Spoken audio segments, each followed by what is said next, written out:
The screams echoed across the pool deck, slicing through the heavy summer air like a tornado siren at 3 a.m. Only way less useful and a whole lot more embarrassing.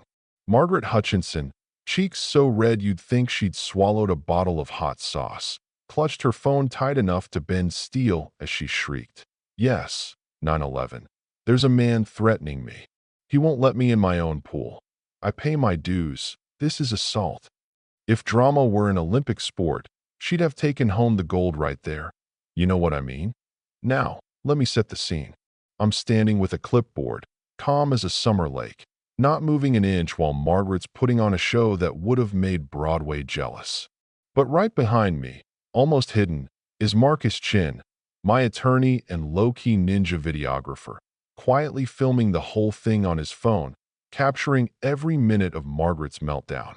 She had no clue she was about to become the star of her own reality show, and honestly, I was loving every second of it. But let me back up a sec. I'm David Martinez, the youngest HOA president Willowbrook Estates has ever had. Hardly the neighborhood's idea of business as usual.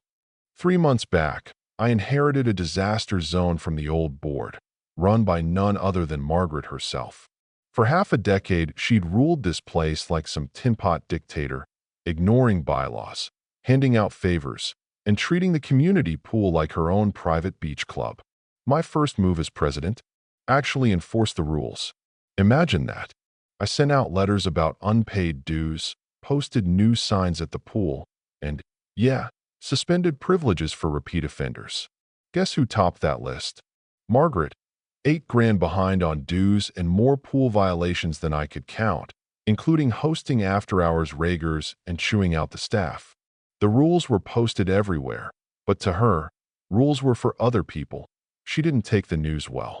Laughed off the certified mail, tried to sneak in behind other residents, and when that didn't work, showed up during my pool shifts with her usual army of friends, just daring me to call her bluff.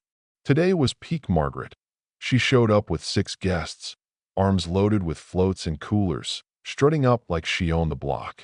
David, she started, dripping with fake sweetness. Surely you can make an exception for a founding member. My sister's visiting, and I just shook my head, fighting a grin. Sorry, Margaret. Your privileges are suspended until you pay up and sign the agreement. Those are the rules. Her smile dropped so fast it was almost funny. She poked her finger right in my face, voice hissing. Listen here, you little power-hungry nobody. I built this neighborhood. You think you can just walk in and boss me around? And I said, not bossing anybody, just following the bylaws you helped write. Her friends started looking uncomfortable, tugging her sleeve, whispering, maybe we should go to the public pool, but Margaret wasn't budging.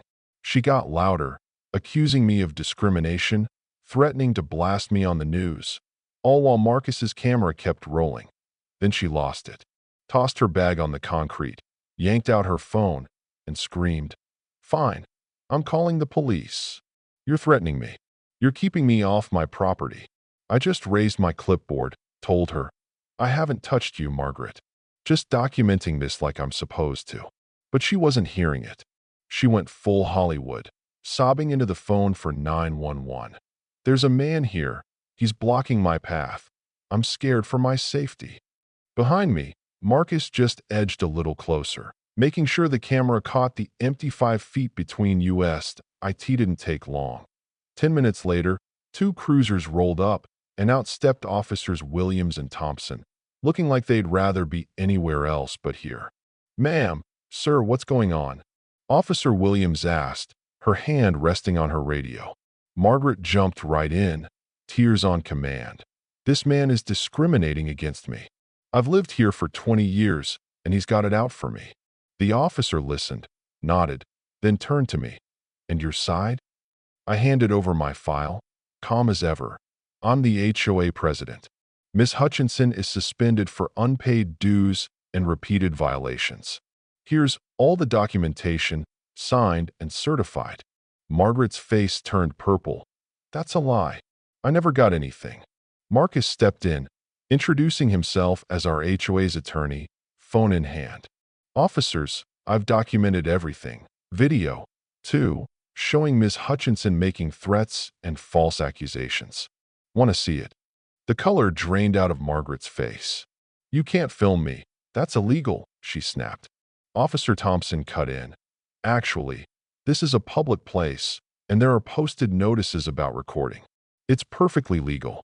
So Marcus played the video, full HD, Margaret advancing, me standing still, her shouting about the media, and faking an assault for the 911 operator.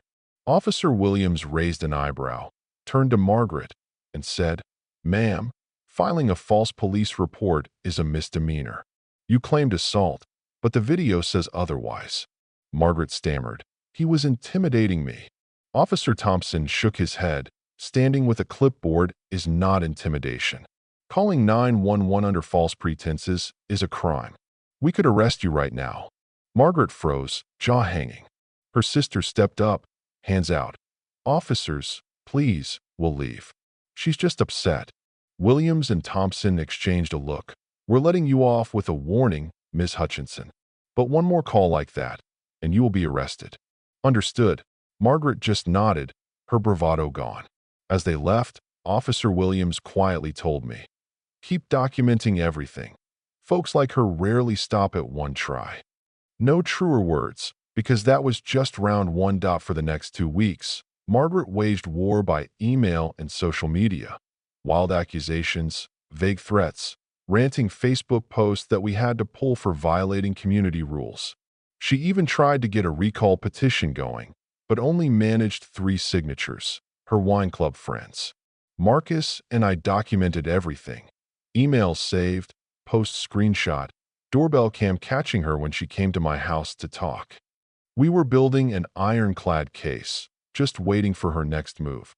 She made it at the next HOA meeting, storming in with a handful of loyalists, ready to stage a coup. She hadn't even been told she was banned from meetings, but that didn't slow her down. She marched right to the front. I moved to remove David Martinez as president for abuse of power. I stayed seated, kept my cool. "You're not in good standing, Margaret. You're not even supposed to be here. This is a public meeting. I have every right," she insisted. Marcus stood up, calm and firm. "HOA meetings are private for members in good standing. Right now, you're trespassing."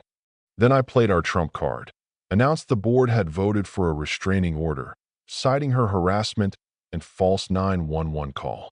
The room erupted. Some people clapped, a few gasped, but no one rushed to her side. She sputtered, "You can't do that." Our vice president, Robert Kim, didn't even flinch. "We can and we have." The vote was unanimous. "You left us no choice." Marcus stepped forward, serving her the cease and desist letter. "Any more contact or interference, and we'll pursue immediate legal action." I added, "And we're placing a lien on your property for unpaid dues. Enough is enough." Margaret's eyes darted around, but nobody was with her. Even her wine club turned away. "This isn't over," she shrieked, backing out the door. "I'll sue every one of you." Marcus grinned. "We look forward to it. I'm sure the judge will love your 911 call recording." A couple weeks later, her lawyer caved, telling her to pay up and drop it. The evidence was just too much, and the legal fees were sky high. At the next board meeting, the residents voted to pursue all penalties. Margaret was formally banned, a restraining order put in place, and by then, her total fines and legal bills had topped $25,000. When her real estate employer heard what happened, a restraining order and false police reports, they let her go. Her license went under state review. I watched from the HOA office as a moving truck pulled up. Margaret's house sold off for cheap, her empire gone in a cloud of dust. She sat in her car, shoulders shaking, watching it all slip away. You know, a part of me almost felt sorry for her. Almost. But sometimes, justice means playing by the rules you wrote yourself, and watching the neighborhood breathe a little easier when the bully finally leaves. So let me ask, was the board too harsh? Was enforcing the rules worth the fallout? Or did we go too far? Drop your thoughts below. Right or wrong? Justice or just desserts? I want to hear what you think.